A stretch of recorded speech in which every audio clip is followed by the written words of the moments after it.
I wanted to get on and show you, recap what we did in class, talk about what your homework is, and the bonus assignment. So let's start it with the homework. Every one of you should have received one of these packets, which is going to be in the reverse. And it's focusing again on the element of line, which shockingly enough will help us for pottery next week. So the directions are right on there. It explains what each thing is, and then it says your turn. In the space below or in your sketchbook, try drawing some different lines. Experiment with different drawing tools like pencils, pens, markers, or crayons to create a variety of lines, weights, and effects. I would prefer that you did that right in your sketchbook. Go ahead and date it. Then it gives you a sample of different line techniques. You can see they're getting into some value using some gradient areas, but cross-hatching, those kinds of things. And then they say your turn. You can do it here, or you can make your own squares or patches to do the equivalent in your sketchbook. I'm not going to be too picky on that. So if you want to do the whole thing in here, that's fine. And then let's apply what we've learned. They show you how they did that with their bird. Then it says to do a simple object to draw. So you could pick for this one, this last page, you don't have to do a bird. That's just their example. You can pick one of your, do you remember how I said try not to add value in your sketchbook to your contour drawings, the ones you've already done? That now is your time. This is where you can go back in and pick one of your favorites and use different lines filling it. Use thick lines for the outline, which you've already done, thin lines for the details, to emphasize different aspects of the drawing. So that's where you can go in and do some of those things. If you don't have a contour drawing that you like, you can do a new one, and that's fine. And again, I recommend you draw it 2 to 3 times without looking at what you're drawing, so you can really practice seeing what's there before you attempt to draw it. And when you go to draw it, try not to do those little lines, but try to do the continuous, and you can just pause your pencil, but you don't need to keep going. So that is the homework. I will be collecting your sketchbooks next week to bring home and give you some feedback on those. So don't forget to do your self-assessments on the sketchbooks. In class, we needed to get our washes down in watercolor for the ground and our horizon, creating our horizon line. We already had our tape on for masking out the trees, for our aspen trees, and then we had to leave those alone. So that gave us some extra time. And as we're talking about perspective and things near and far, we've introduced the concept of a vanishing point. So as a bonus assignment, you don't have to do this. Hopefully you did at least this, because this is the part that I wanted you to kind of get a feel for. So on the back wall, yes, on the back wall, hopefully you can see this because I did it lightly, which you should have too. We drew just a straight line halfway down the page. The reason we did halfway is because that is actually not going to be our final horizon line, so it's okay. Straight line. We put a point on there. That's going to be our vanishing point. And then we did a line that went off. This one went off the bottom, and then a line that went up. It went to here. As long as it ended on your vanishing point, that is just fine. Then, okay, we added some vertical lines that should be parallel to the edge of the paper. So vertical lines, and we used our ruler, and as they go towards the vanishing point, they get closer and closer and closer together because they're getting farther away. And as they come over here, they get wider. I did because I was trying, I'm not a ruler person other than a straight edge. I'm kind of one of these people that measures, but I did make little marks because I was trying to reproduce this 4 or 5 times to show you the steps. So that is the only reason mine has marks on it, was so that I could try to be consistent for your sakes. I would not have used a ruler if I was doing this and not needing to repeat it exactly for you guys. So That's why mine had lines. You do like little ruler marks.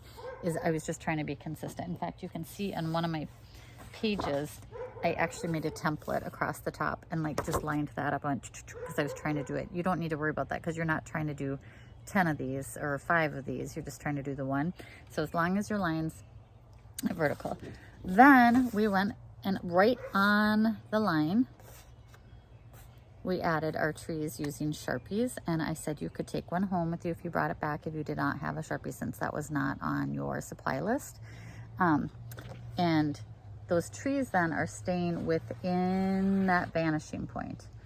Okay, after that, and I did not grab that, you are doing another line going this way to create your road, and then another line to be a guide for your fence, and then another line to be your ditch. Everything's going to that vanishing point. If you did not want your road to end, like just end as a point, then our vanishing line could be above, our vanishing point rather, could be above where the horizon line is going to be, but you wouldn't draw it all the way there. You would just kind of do it lightly, so you can erase that later. But I was trying to keep it simple, so ours was disappearing. Remember, our vanishing point can be an imaginary point off the paper as well, and you just have to like make sure everything is going to that. So that is your vanishing point. And then we demonstrated, this is not complete, but we demonstrated. So here's what I was talking about, drawing to that vanishing point a line here and a line here as a guide for, you know, so I had 2 lines here. I did a line here for our fence. I did a line here. And then the fence, I tried to keep those lines perpendicular, just like this was perpendicular, which is easy to accidentally do these fence lines like this, which just gives you a leaning fence. But those are all going to be perpendicular to your page. Again, getting closer together the further they get. Now, I have not started adding shadows. I've not added any dark, just a little bit of color here. I've mostly been playing with my sky.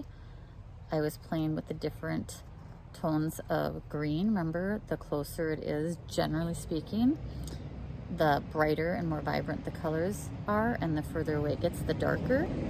Excuse that school bus or truck going by. So then Sharpie's a little boring. So here we started to add some brown over the top and started to add some leaves. Now remember, we are layering in the oil pastel. So when I went to go back in to add my leaves, it was too thick, too dark to accept that. So I just scratched off just up whoop, with my fingernail, just a little, and then I was able to lay that in there. So remember, you can remove, you can add texture that way.